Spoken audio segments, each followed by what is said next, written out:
श्री कृष्णा दोस्तों, किशोरी क्रिएशन से मैं सपना शर्मा आप सभी का हार्दिक स्वागत करती हूँ आपके अपने चैनल पर। दोस्तों, आज के वीडियो में हम जानेंगे कि सन 2023 में मनसापूर्ण महादेव व्रत जो है कब शुरू होगा, कब समाप्त होगा। मनसापूर्ण महादेव व्रत की विधि क्या है, क्या नियम है, क्या पूजन सामग्री है इसकी, और यह व्रत किस तरीके से किया जाता है। यदि हमको व्रत के दौरान कहीं बाहर जाना पड़े तो हम उस व्रत को कैसे करें, पीरियड्स के दौरान हम इस व्रत को कैसे करें, और इस व्रत में क्या खाएं क्या ना खाएं। व्रत से संबंधित जो है सभी महत्वपूर्ण जानकारी आज के वीडियो में हम आपको देंगे। दोस्तों, आप लोगों से मेरी यही रिक्वेस्ट है, अगर आपको मेरा वीडियो ज़रा भी उपयोगी लगे तो प्लीज़ मेरे वीडियो को ज़्यादा से ज़्यादा लाइक और शेयर कीजिए। यदि आपने अभी तक मेरे चैनल को सब्सक्राइब नहीं किया है तो उसे सब्सक्राइब करना ना भूलें, पास ही में बेल आइकन को दबाएं जिससे मेरे आने वाले हर नए वीडियो का नोटिफिकेशन आपको मिल जाए। और मनसापूर्ण महादेव व्रत जो है 23 अगस्त रविवार से शुरू होगा, जो कि सावन महीने की चतुर्थी तिथि से प्रारंभ है। यह व्रत जो है श्रावण मास के शुक्ल पक्ष की चतुर्थी तिथि को किया जाता है। इस बार 1 महीने का अधिक मास पड़ने के कारण जो है यह व्रत 20 अगस्त को पड़ रहा है। इसको जो है 4 महीने तक किया जाता है, यानी श्रावण मास के शुक्ल पक्ष की चतुर्थी तिथि से लेकर कार्तिक माह के चतुर्थी तिथि तक बीच में जितने भी सोमवार आएंगे उनमें आपको यह व्रत करना है। मनसापूर्ण महादेव का व्रत का उद्यापन जो है कार्तिक मास के शुक्ल पक्ष की चतुर्थी तिथि को होगा, और वह चतुर्थी तिथि आएगी 17 नवंबर 2023 शुक्रवार को जो है इसका अध्यापन पूर्ण होगा। 17 नवंबर विनायक चतुर्थी वाले दिन आपको इसका अध्यापन कर देना है। और अगर आप इस दिन अध्यापन नहीं कर पाएँ और 20 अगस्त वाले दिन अगर आप इस व्रत को शुरू नहीं कर पाते हैं तो ऐसे में शुक्ल पक्ष वाले दिन किसी भी सोमवार प्रदोष वाले दिन से आप इस व्रत की शुरुआत कर सकते हैं। इस तरीके से भगवान शिव के शुभ दिन देख करके, चाहे प्रदोष हो, सोमवार हो, मासिक शिवरात्रि हो, कुछ भी देख करके आप ये व्रत शुरू कर सकते हैं। और अध्यापन करने के लिए भी आप भगवान शिव के इन्हीं वारों को देख करके आप अध्यापन संपन्न कर सकते हैं। व्रत को करने से आप जो है अपने मन की सभी मनोकामनाओं को पूर्ण कर सकते हैं, इसलिए इसका मनसा महादेव नाम भी यही व्रत का पड़ा है।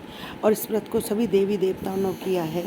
भगवान इंद्र ने भी जो है मनसापूर्ण महादेव का व्रत किया था। भगवान इंद्र जो है जब चंद्रमा के शाप से कुष्ठ रोग से पीड़ित हो गए थे तो इस रोग से मुक्ति पाने के लिए उन्होंने मनसापूर्ण महादेव का व्रत किया था। माता पार्वती ने भी भगवान भोले शंकर को जो है अपना पति के रूप में पाने के लिए उन्होंने मनसापूर्ण महादेव का व्रत किया था।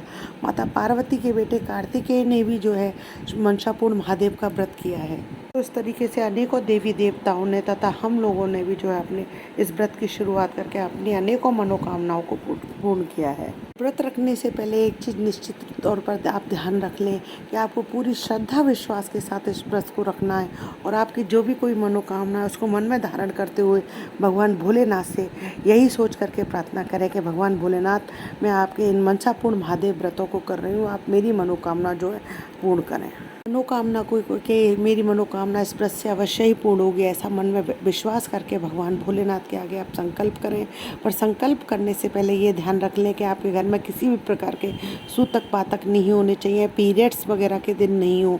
तो उस तरीके से आप अपनी पूरी पवित्रता और शुद्धता का ध्यान रखते हुए इस व्रत की शुरुआत संकल्प के साथ करें। का जो है आपको खाने में मीठा अन्न लेना है।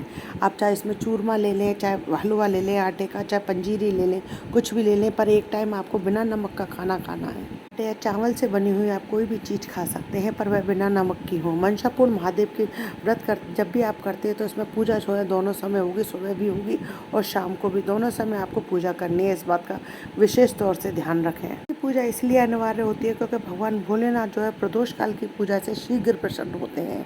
अगर आप शाम को किसी कारणवश मंदिर नहीं जाते हैं तो अपने घर में ही 10 मिनट बैठ करके भगवान भोलेनाथ की कथा सुने या फिर उनके मंत्रों का जाप करें, पर प्रदोष काल के समय आप उनका नाम स्मरण अवश्य करें। मनसापूर्ण महादेव में चढ़ाने के लिए बेलपत्र की व्यवस्था जो है आप एक दिन पहले ही कर लें।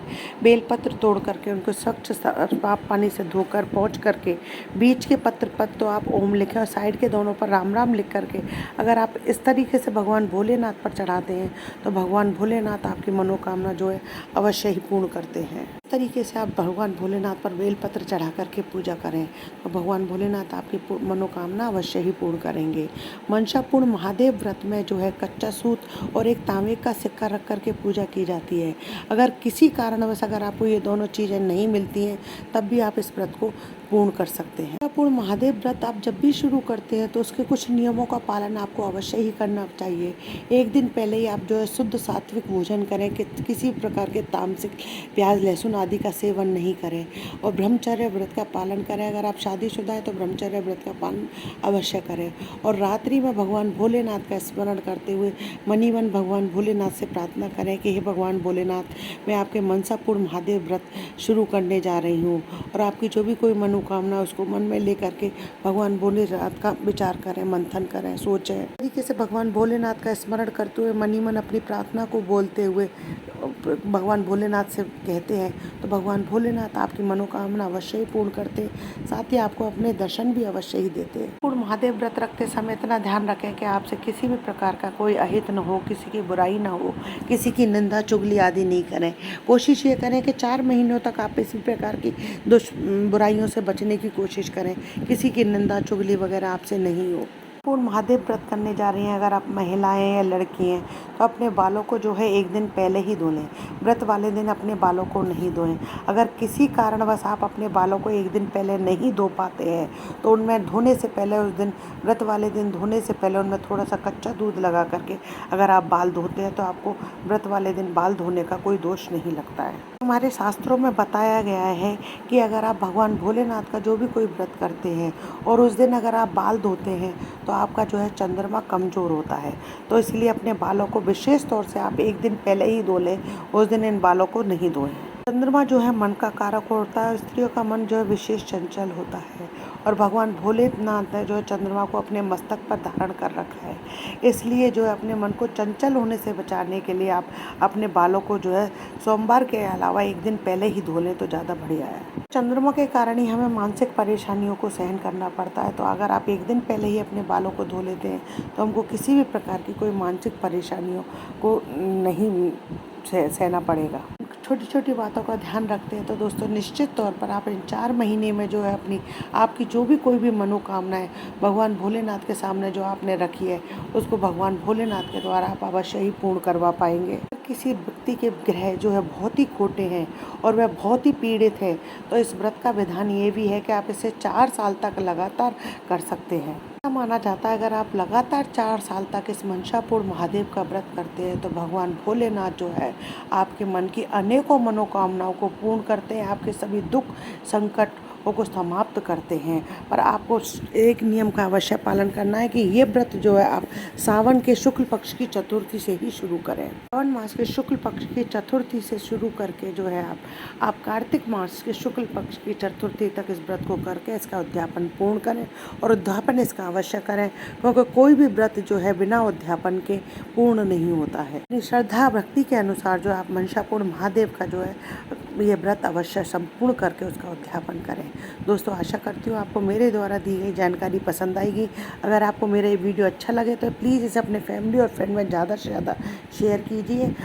हिंदू धर्म रीति रिवाज कथा कहानी जानने के लिए मेरे चैनल पर बने रहने के लिए बहुत बहुत धन्यवाद। जय श्री कृष्णा दोस्तों, राधे राधे।